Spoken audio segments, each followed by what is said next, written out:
what I can say from my understanding is that what people don't know about energy is that carbs are king for an athlete. So Not for me. carb, When I just look at McDonald's, I pick up 2 kgs. So but I think that's also because McDonald's is a lot of saturated fat and a lot of fat, right? So I think so again with the butter, it's because butter is, it's a fat. It also gives you energy. But it's a fat that is not a preferred a primary energy source for your body. Carbohydrates are. So I have this thing I always used to say to my players. The coaches would say to the forwards, you must empty your tank. And I started hearing all of this and I started changing the way I educated around carbs.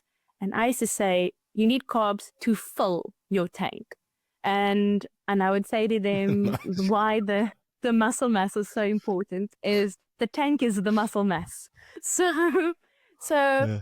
I think that's, from my side, I'm trying to understand that notion, because I allow my players to just I used to allow the Springboks, the Springbok women, even, the under 20s, all the teams that I got a chance to work with in rugby, I used to allow them to eat what they preferred, but mostly needed to be carb dominant the night before. And it was for the purpose of filling Okay. the tank. So to prepare your body Okay, I like for that, the filling work the that tank. you really, yeah. So to prepare your body for the work that you wanted to do. And that is to have an incredible game with peak performance. And you needed to make sure that the tank was full, because how do you expect to go on a long distance trip with a half empty tank? It's the same way. How do you expect to maybe play 80 minutes or give your all with a halfway empty tank? So I'll definitely have to ask the French team's dietitian why they don't allow any bread in France. I'm sorry, any butter in France. I'm really not too sure about That that. that But always there's generally, always got to me. But now it makes sense, because you know what, you said you allowed players to have what they kind of want, and the night before the game, and maybe I wasn't doing it, but in my mind, I'm an emotional eater. Okay, I'm an mm, emotional eater, and the night before the game, I would have my M&Ms. It was like my go-to thing, M&Ms. I even had a pace at what I was eating, putting my hand in the packet, going to the mouth. There was a specific routine. I didn't yes, care about the colors. I didn't go that crazy by separating them, but I would enjoy that. I needed to have that sugar, whatever, for me to feel good. But that's another topic. But I think yeah, where the big question I have is, you touch base on a few important aspects that nutrition can have a massive impact on your performance. And I think to all our listeners and viewers on the podcast, that to give you just kind of like set the platform for you guys, or give you guys an idea, in a classic week of rugby, even though each team is different, Tuesdays is your tough days. That's where you're working your set piece and your collective, and you're going hard. And often 2 days before the game, you've got your high intensity sessions. And and players need to manage that, and they need to peak on game day. At the end of the day, everything you're doing in your week leads up to game day. So, and I know this is not an easy answer, but if you can give us some insight, how can your nutrition help you not only to perform at training, but also performing on game day? And is there some guidelines that I know it's difficult? You got the more full-bodied players, and you got the leaner players. But in general, if you can maybe just give us some insight in terms of the impact of nutrition on performance. so definitely, if you think of nutrition, it's not about just one meal, right? So it's not about just like that pre-match meal that happens before a game. And I think, what I've learned over the years is that players tend to put too much emphasis on just on game day without understanding it's not just about one meal. It's about an entire week and preparing yourself. And you would do nothing new on game day because you need to have trialed what's going to work for you. So you need to try that or trial it during a training week. You need to know what works well on your gut. And that means you need to have a routine of how you eat. You also need to stimulate an appetite. And I find that sometimes athletes tend to not want to eat on game day. But if you look deeper into their week, they're also skipping breakfast or they're skipping meals. They're not really wanting to eat. And that discipline about knowing that I need to feel for the work that I'm going to do. So I need to make smart choices, but I also need to understand that I cannot try something like fasted training because it's not the approach that you're supposed to be taking. And there are spaces where you could try fasted training for maybe in an endurance component for running, but it's not in the rugby space. And this is a sport of intermittent, it's an intermittent sport of both contact and speed, and you do require to feel properly. So, I mean, if you think of, yes, like you said, day 2, your Tuesday, that's for most team is the most intense day of the week. And knowing that, let's say you want to try something out for match day, obviously your daily total energy is something you focus on. You need to be eating enough. So enough calories or kilojoules, depending on which region of the world you're in, you need to be eating enough. And if you are under fueling, you are definitely affecting your performance. If you are over fueling, then over a long period of time, that is when you're going to get the body composition you do not want. So it's not just about one meal, it's about a whole array of or continuity of eating in a specific way. And it starts already from your training week. And it's about also your recovery nutrition. So, I mean, let's say it's your Tuesday. This is your high intensity day. You start off with your breakfast. Maybe you have maybe it's units in the morning, or it's a meeting after meeting, or maybe it's gym in the morning. There would probably have been time that passed.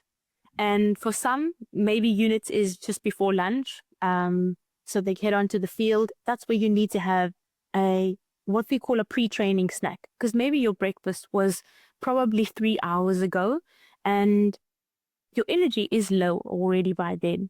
And you're now going to go into, now let's say you are a forward. And like you mentioned, that this is the day that it's quite high intensity. I think for forwards, this is the day, let's say you are doing scrums or live scrums. Let's say you are doing line outs. I feel that the forwards do a lot of energy burning during this period, and people don't realize it because it's not running. So people finally somebody that it recognizes us. Thank you. I found this quite interesting. I learned that our GPS guy would count how many jumps is done during, a unit session. And I would be like, but why? And you would be like, for load management. Then I started thinking, what is the load? Because we never really always look at with energy expenditure. We will look at, running or what rugby says, but we don't really know things about kinematic energy expenditure. So like force, hitting on something when you jump, things like that. So I do think a lot of athletes on that the highest intensity day of the week, they underfuel, and we think that they fuel enough. Sometimes they go into the day without having anything to eat, and maybe their first meal is at 2:00. It depends on your club. Some clubs are amazing and they give them, something to eat in the morning. They give them obviously a lunch. And I think in France, when we had a chance to see RCT's facility, that was, I think, really great what they do.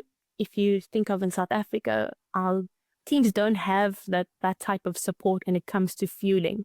And then you've obviously got some time, it's meetings again, and then you're back onto the field, right? Because it's team session.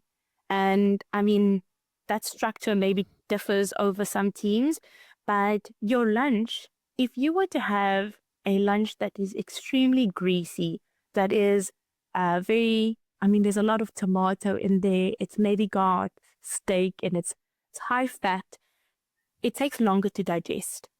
So it will make you feel fuller, but also it sits in your stomach, in your gut, and makes you feel uncomfortable. And now, depending on your timing, so that's the other thing. So it's not just about the frequency and the amount and also the quality, but it's also about the timing. So the timing of that meal in relation to your next training is really important. And understanding if my gut cannot tolerate this, I need a substitute. And that's the thing about, team nutrition in my circumstances. Nutrition is not based off of just what you think the team needs. It's what the individual players within a team needs. And you have to understand that. So you need to have a good relationship with your athletes, because what may work for one player might not work for the other.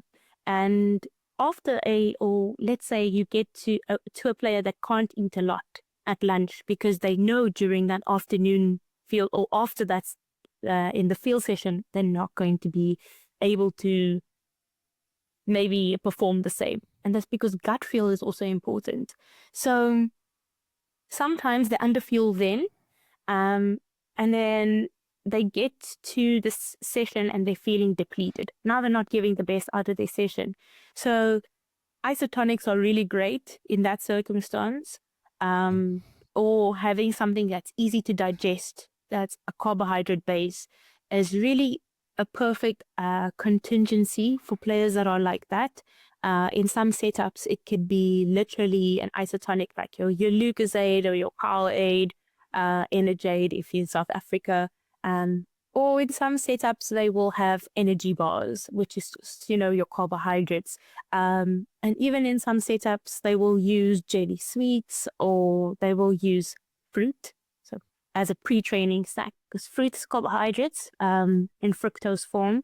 And depending on your individual athletes, you could choose the ones that work best for them. So, I always used to take isotonic drinks, and I always used to take fruit as a pre-training option for any of the players that perhaps didn't have the appetite at lunch or were afraid to eat too much to feel like something sitting in their stomach.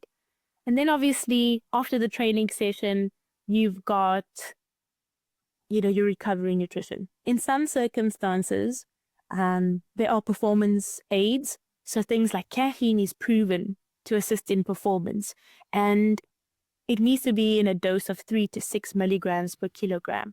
So for your regular coffee drinkers, they're probably reaching the threshold or the minimum amount. But there are some individuals that maybe have 1 cup a day and they want to have that performance benefit on match day. Then your Tuesday would be the day that you can trial it and test it out, because the intensity is similar enough as your match day. You wouldn't leave it to match day to try something new. Caffeine is obviously one of the options. In some individuals, they use nitrates, which is beetroot shots. And there is some research to show that it does assist in performance because it's a vasodilator. So it just opens up your blood vessels for more oxygen transport. It works for some individuals, and it doesn't work for some. So the literature says that well-trained athletes, it doesn't really have a benefit. But sometimes you'll get people that have their routines and they want to just do it because it's a mental, it's a mental thing. They really want, in their minds, they believe it's what we call the Hawthorne effect. So they tell themselves that and they stick to it.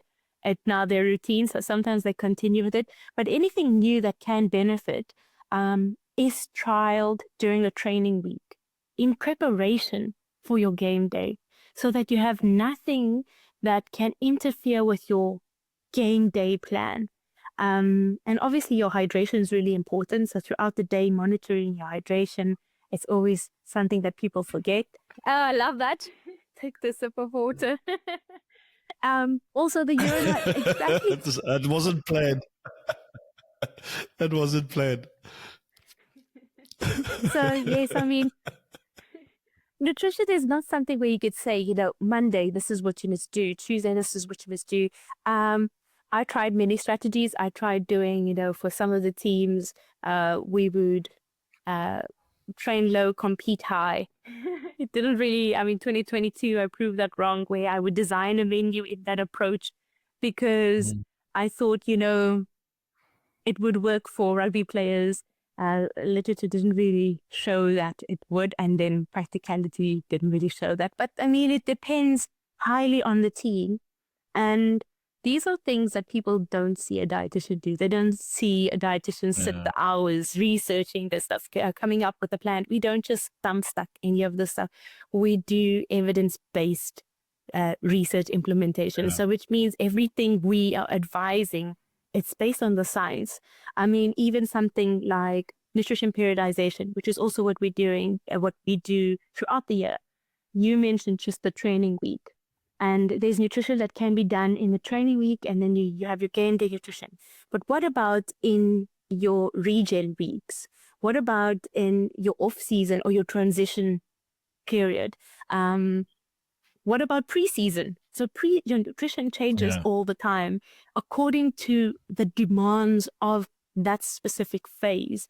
And that's why, again, it circles back to what I said. What I've learned is you need to have the intercollaboration. You need to work together because if a conditioning coach didn't share any of his plans around training, how would the dietitian know to give her best or his best around nutrition? They match each other.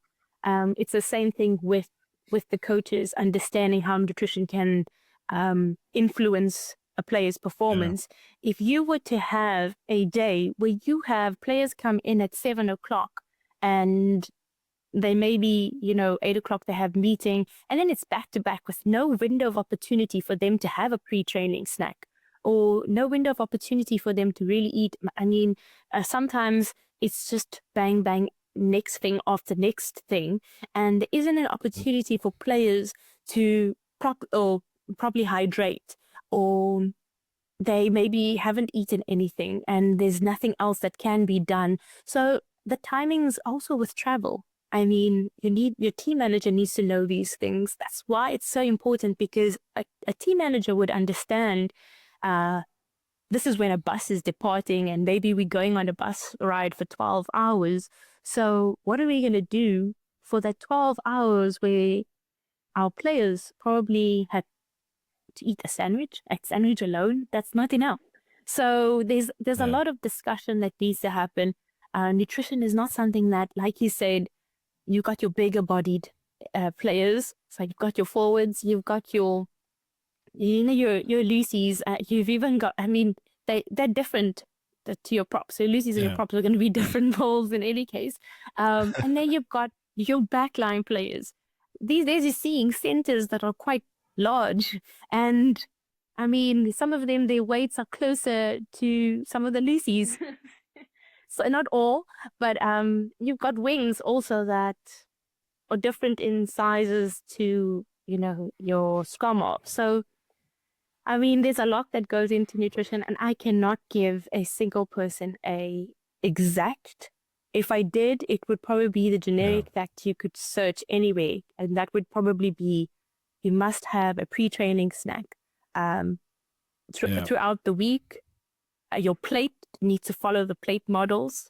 On game day, you follow the plate models. Nothing new on game day. Hydration is absolutely important. There are some performance aids that do assist, that are safe and that are not on the banned list. And that, for me, I always said creatine is something that if a player is open to using, your body makes creatine. However, you can supplement with creatine for its benefits, and understanding the benefits is important. So obviously omega-3 is incredible, and right now in concussion management, creatine, omega-3 is really, really important things that we don't really, if you're a medical team that doesn't have a dietitian, or you don't have somebody who is continuously developing themselves and updating themselves, they wouldn't know that there is a space where this can be used in concussion management.